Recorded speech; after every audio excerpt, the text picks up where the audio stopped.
Now, if we were to start reading our Bible in the very beginning and read straight through, we would find many instances where we find a sentence that begins with I am.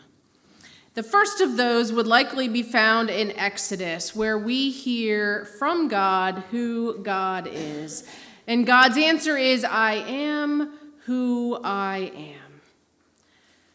So much later, when we get to the Gospel of John and we find Jesus teaching his disciples, those friends of his, those final things that he wants them to know before he dies, we hear in this farewell discourse, as we call it, many of these I am statements.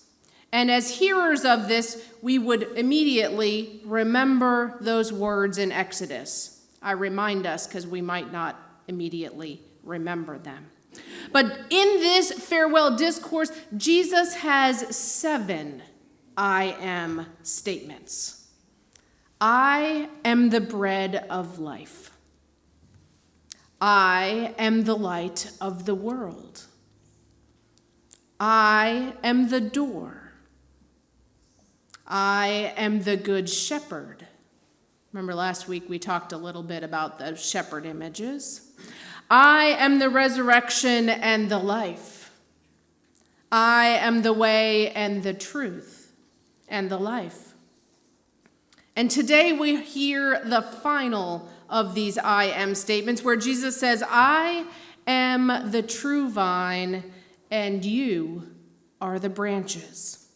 Now, all of these I am statements are meant to teach, because remember, Jesus had been telling his friends, I am going to die. So it is right and good that they were worried, they were anxious, they were scared, they were uncertain of what's happening, and so Jesus is trying to help them understand. And today, with this statement, he's bringing some solace. He is trying to calm their worries.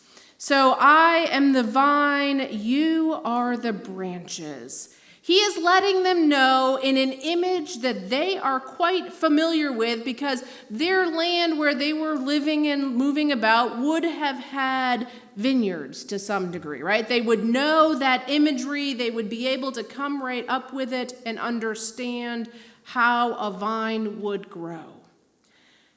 So Jesus saying, I am the vine, you are the branches, he is essentially saying that yes, we are connected now while I am living, but once I am no longer living and breathing and walking with you, our connection is going to be so organic and so integral that we will be forever interconnected and entwined.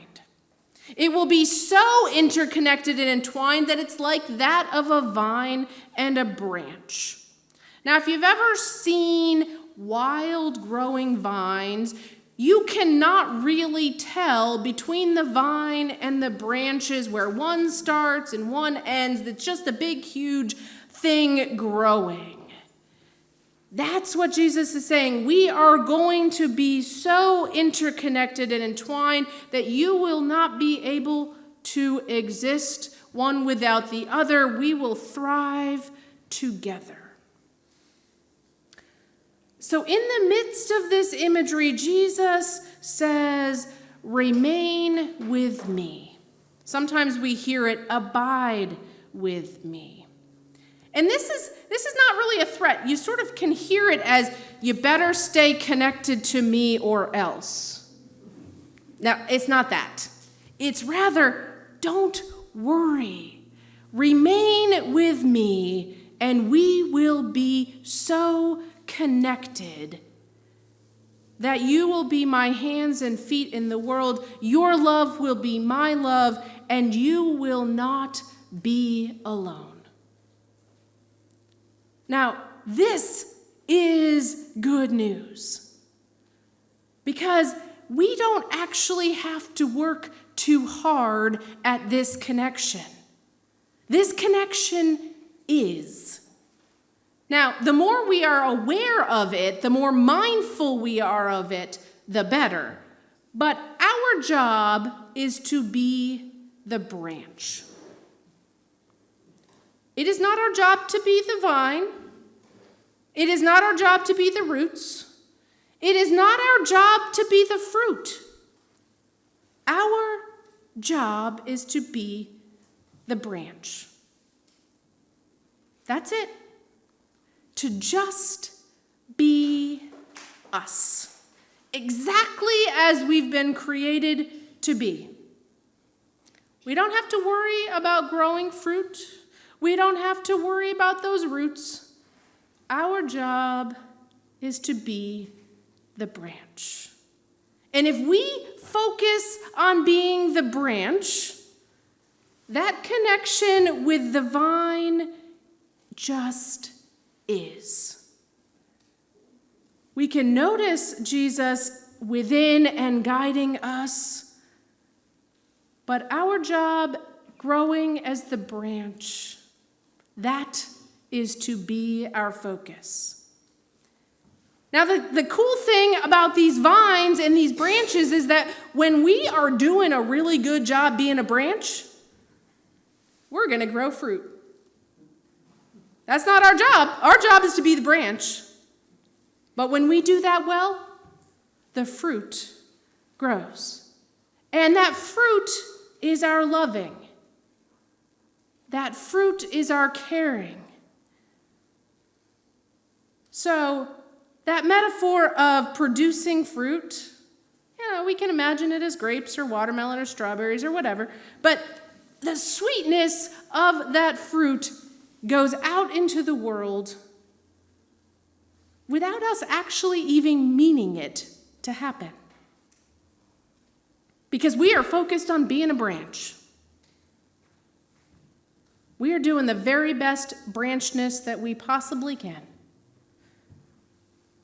Now, it's super easy to get bogged down in the how-to of remaining with Jesus, abiding with Jesus, how to be the branch, how to do all this, and to sort of just be like, oh, I can't even do it. All you got to do is focus on being you.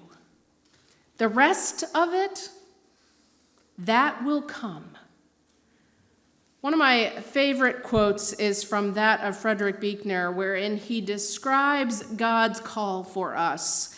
And God's call for us as the branch is to be aware of that place where our deep gladness meets the world's deep hunger. What I love about this is that as the branch, we get to focus on our deep gladness. What is it we love? What is it that we just get a kick out of doing? We can then think a little bit about what the world needs that connects with that, but we don't have to do something that we absolutely hate. The good part, somebody else over there loves that thing that we do not want to do. We get to be the branch we have been created to be. That is our job. That connection that Jesus promises, it's there. No matter what we do, no matter how aware or unaware we are. So friends, when we pay just a teeny tiny bit of attention to the hunger of the world around us and really think about where our gladness, where our branchness sits, that intersection is where all of the fruit comes. That is where our abiding connection with Jesus lives. And that intersection is where we make a difference in the world around us. But really, our focus, what's your job? To be the branch. That's it. Yes. Don't worry about being the root. Don't worry about being the vine. Don't worry about fruit. Be you. That's enough. Just like it is. Thanks be to God. Amen.